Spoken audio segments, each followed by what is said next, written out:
असो नवरात्र में बड़ी घूमे के मन करता, तनी घुमा देती ना। हाँ काहे ना घुमा देबो, बोला कहाँ कहाँ घूमे के मन करता हो। ला सुना बतावत है। असो नवमी में हो, असो नवमी में सरदा मोर पुराई देता, आजमगढ़ घुमाई देता ना।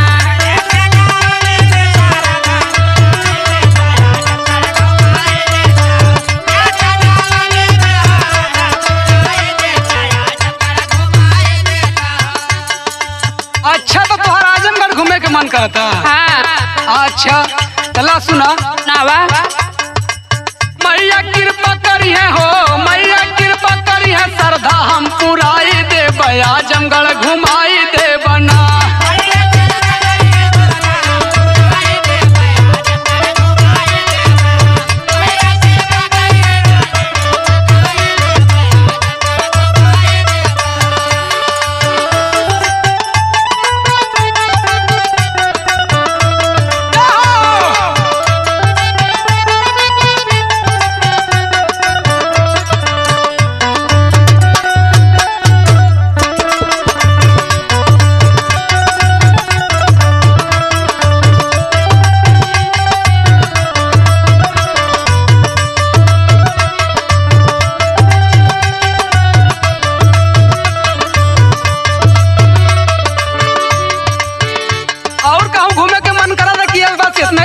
ला सुना बतावत है।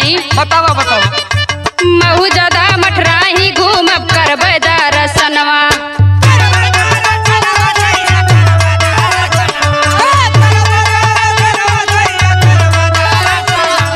पलना देवी माथा टेक मंगबै हम मंगनवा।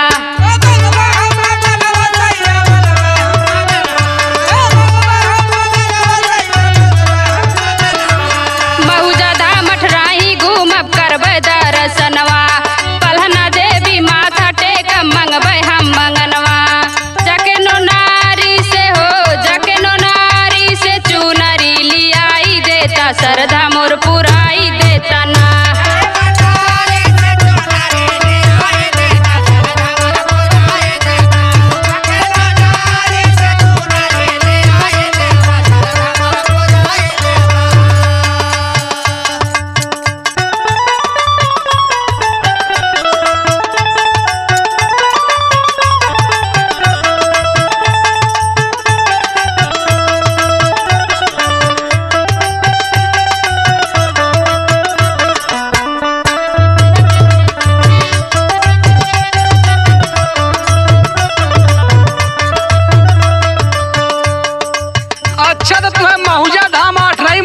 विचार बा। हाँ ला हम तुम्हें वहाँ तो घुमाइबा करब, और चला तुम्हें एक जगह और घुमा देता नी। कहाँ हो? है सुना। बोला। जगदीशपुर में बुढ़िया माई लागे जहवा मेला,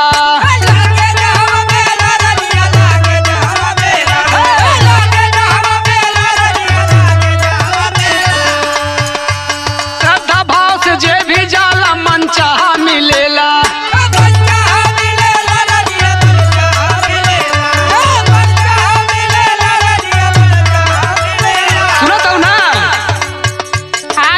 बोला। जगदीशपुर में बुढ़िया